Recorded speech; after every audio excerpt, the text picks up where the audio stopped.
Dzień dobry moi drodzy, witam wszystkich bardzo serdecznie. W tym materiale specjalnym przyjrzymy się fabule Najmroczniejszego Lochu w Darkest Dungeon. A dlaczego bardziej w fabule tej gry przyjrzymy? Ponieważ fabuła gry jest jednym z elementów tworzących jej niesamowity, ciężki, mroczny klimat, tak bardzo nawiązujący do twórczości literackiej mistrza horroru Howarda Phillipsa Lovecrafta i wykreowanej przez niego mitologii Cthulhu. Zatem zaczynajmy od prologu. Zrujnowany dom.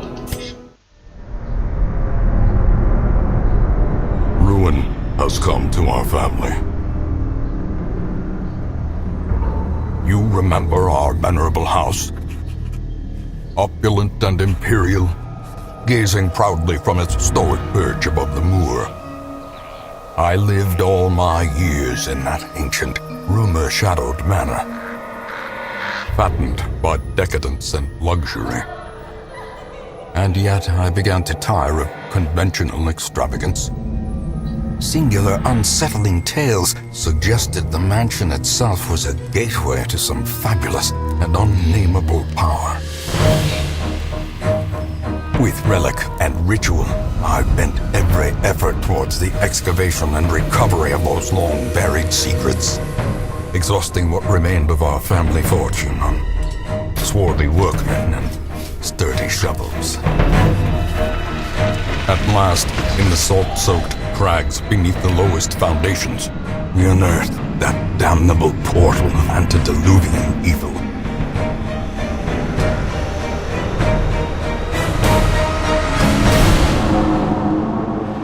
Our every step unsettled the ancient earth, but we were in a realm of death and madness. In the end, I alone fled laughing and wailing through those blackened arcades of antiquity, until consciousness failed me. You remember our venerable house, opulent and imperial. It is a festering abomination. I beg you, return home, claim your birthright, and deliver our family from the ravenous, clutching shadows of the darkest dungeon.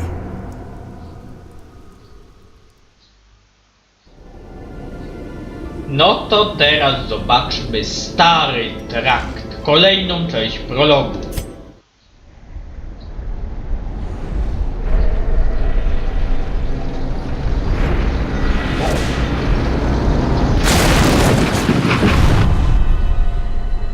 You will arrive along the old road. It winds with a troubling, serpent-like suggestion through the corrupted countryside, leading only, I fear, to ever more tenebrous places. There is a sickness in the ancient pitted cobbles of the old road, and on its writhing path you will face viciousness, violence, and perhaps other damnably transcendent terrors.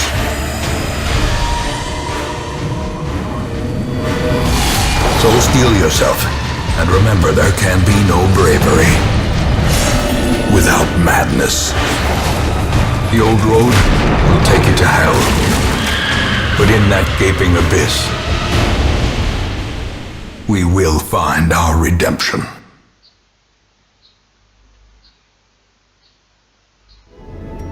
No to moi drodzy, czas teraz poznać historię walk z bossami, opowiadającą o działaniach naszego kochanego Antenata. Zaczynajmy! Zachwyt i gniew. Simple folk are by their nature loquacious, and the denizens of the hamlet were no exception. It was not long before rumors of my morbid genius and secretive excavations began to fuel local legend. In the face of my increasingly egregious flaunting of public taboos, awe turned to ire, and demonstrations were held in the town square. Teraz zastosowanie mocy. The wild whispers of heresy roused the rabble to violent action. Such was the general air of rebellion that even my generous offer of gold to the local constabulary was rebuffed. To reassert my rule, I sought out unscrupulous men skilled in the application of force. Tight-lipped and terrifying, these mercenaries brought with them a war machine of terrible implication. Część trzecia. Uległość i porządek. Eager to end the tiresome domestic distraction, I instructed my newly formed militia of hardened bandits, brigands, and killers to go forth and do their work. Compliance and order were restored, and the noisome population of the hamlet was culled to more manageable numbers. Część pierwsza. Morski transport. Prying eyes had become a nuisance along the old road, and so I undertook to receive my most curious deliveries by way of marine shipments. A sheltered jetty was accessible by a narrow stone stair off the back of the manor, and a discreet system of pulleys could hoist even the heaviest prizes up the rock face from a securely tied dinghy below. Część druga. Alternatywny sposób zapłaty. I employed a crew of particularly unsavory mariners, who for a time sailed the four corners at my behest, retrieving many valuable artifacts, relics, and rare texts. Predictably, they increased their tariffs to counter my intense stipulations of secrecy. Such resources had long been exhausted, of course, and so I prepared an alternative payment. Część trzecia. Mroczne wody. While the greedy dogs slept off their revelry, I hexed their anchor with every twisted incantation I could muster, imbuing it with the weight of my ambition and my contempt for their crude extortion. At the witching hour, the anchor pulled with preternatural force, dragging craft and crew down into the depths. They must have cried out, but no sound escaped the swirling black waters. Teraz część pierwsza. Klęska urodzaju. My zeal for blood rituals and summoning rites had begun to ebb, as each attempt invariably brought only failure and disappointment. Progress was halting, and the rapidly accumulating surplus of wasted flesh had become burdensome. Część druga. W kanał. I could not store such a prodigious amount of offal, nor could I rid myself of it easily, possessed as it was by unnameable things from outer spheres. When excavations beneath the manor broke through into an ancient network of aqueducts and tunnels, I knew I had found a solution to the problem of disposal. Część trzecia. Paskudny stos. The spasmodically squirming, braying, and snorting half-corpses were heaped each upon the other until at last I was rid of them. The warrens had become a landfill of snout and hoof, gristle and bone, a mountainous, twitching mass of misshapen flesh fusing itself together in the darkness. Część pierwsza. Wygodne badania. I had collected many rare and elusive volumes on ancient herbal properties, and was set to enjoy several weeks immersed in comfortable study. My work was interrupted, however, by a singularly striking young woman who insisted on repeated calls to the house. Część druga. Szacunek dla profesjonalistki. Her knowledge of horticulturalism and its role in various arcane practices impressed me greatly. My licentious impulse gave way to a genuine professional respect, and together we began to plant, harvest, and brew. Część trzecia. Witaj w dziczy. As time wore on, her wild policy of self-experimentation grew intolerable. She quaffed all manner of strange fungi, herbs, and concoctions, intent on gaining some insight into the horror we both knew to be growing beneath us. The change in her was appalling, and no longer able to stomach it, I sent her to live in the Weald, where her wildness would be welcomed. Część pierwsza. Władza nad życiem i śmiercią. Mastery over life and death was chief among my early pursuits. I began in humility, but my ambition was limitless. Who could have divined the prophetic import of something as unremarkable as a twitch in the leg of a dead rat? Część druga. Goście.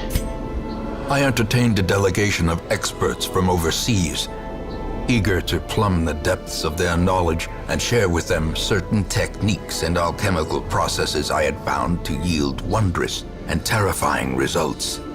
Having learned all I could from my visiting guests, I murdered them as they slept. Część trzecia. Umarli wskrzeszają umarłych. I brought my colleagues back with much of their intellect intact. A remarkable triumph for even the most experienced necromancer.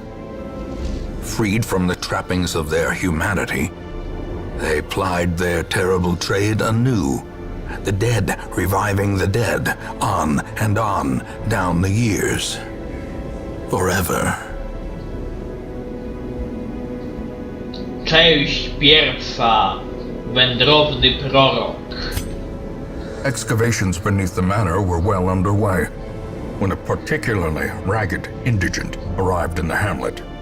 This filthy, toothless miscreant boasted an uncanny knowledge of my ambitions and prognosticated publicly that, left unchecked, I would soon unleash doom upon the world.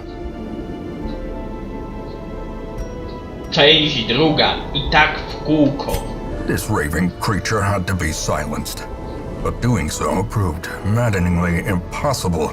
How had he survived the stockades, the icy waters, and the knives I delivered so enthusiastically into his back? How had he returned time and time again to rouse the townfolk with his wild speculations and prophecies? Część trzecia. Niezwykła odporność ciała. Finally, resigned to his uncommon corporeal resilience, I lured him to the dig. There, I showed him the thing and detailed the full extent of my plans. Triumphantly, I watched as he tore his eyes from their sockets and ran shrieking into the shadows, wailing maniacally that the end was upon us all. Część pierwsza. Wierna niczym przypływ. My lofty position wasn't always accompanied by the fear of office. And there was a time when I could walk the streets or raise a glass in the tavern without concern for molestation. Faithful as the tide, one precocious village waif made it her hobby to shadow my every errand. It was charming then, troublesome later. Część druga. Ten drugi przedmiot. In financial desperation, I struck a bargain with the ancient things that surfaced in search of sacrifice when the moon was right.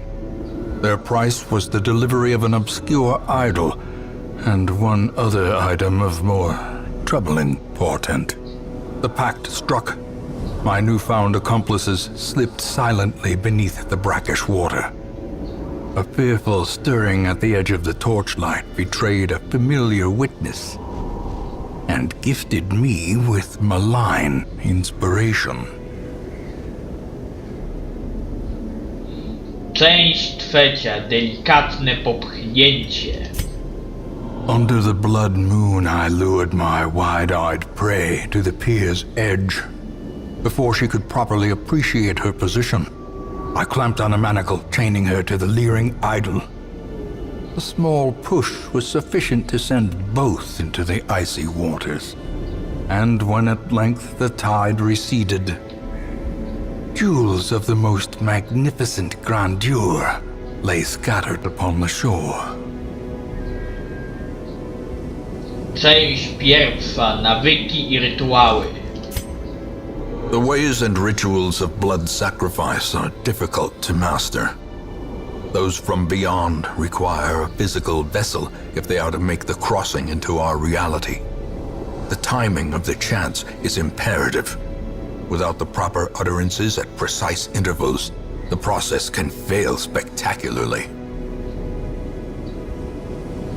Część druga. Ludzkie mięso.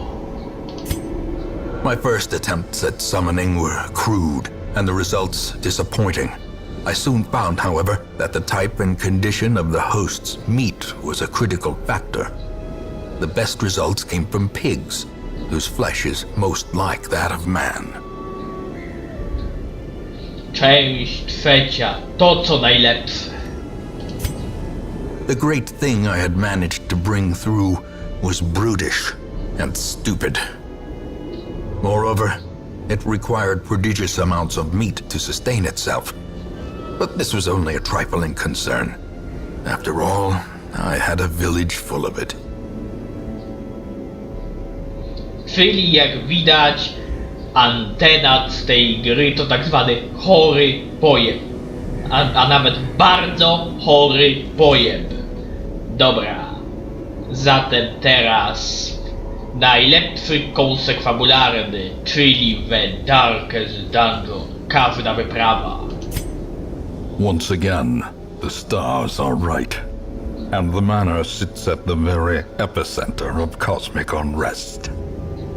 Cultists rally to their twisted idols, and great gongs sound in anticipation of the coming sacrifices. Far below, life-laden shadows pulse to the unrelenting rhythm of a beating heart. Część druga. Nie ma wola. The thing has no name, for it needs no language. Nevertheless, those who would submit to its wordless will are rewarded in a fashion. The creature's blessings are as repulsive as they are robust. Twisted, half-human monstrosities stalk the flesh-ridden halls, protecting their gestating god. Część trzecia. Granica. The interminable stone holes are but an antechamber. The creature is vast beyond measure, and must be battled from within. Step over the threshold, and let the terrible truth worm its way into your mind. No i filmik końcowy, epilog. Zwycięstwo. Victory. A hollow and ridiculous notion. We are born of this thing, made from it, and we will be returned to it in time. The great family of man. A profusion of errant flesh, multiplying, swarming, living, dying, until the stars align in their inexorable formation, and what sleeps is roused once more. To hatch from this fragile shell of earth and rock, and bring our inescapable end. So seek solace in a manner befitting your lineage, and take up your nugatory vigil, haunted forever by that sickening prose echoing through the infinite blackness of space and time.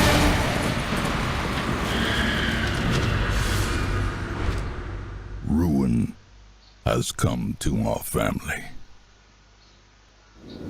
Jak widzieliście, Antenat był tak zwanym chorym pojebem. Cała fabuła The Darkest Dungeon to jedno wielkie nawiązanie do twórczości literackiej arcymistrza horroru, którego literacki geniusz powinien być znany przez każdego widza tego filmiku. A zwłaszcza, że teraz obecnie wychodzą reedycje książek z opowiadaniami Howarda Phillipsa Lovecrafta, więc jeżeli to oglądacie, to po zamknięciu tego filmika migiem do najbliższej księgarni pytać się o dzieła Howarda Phillipsa Lovecrafta.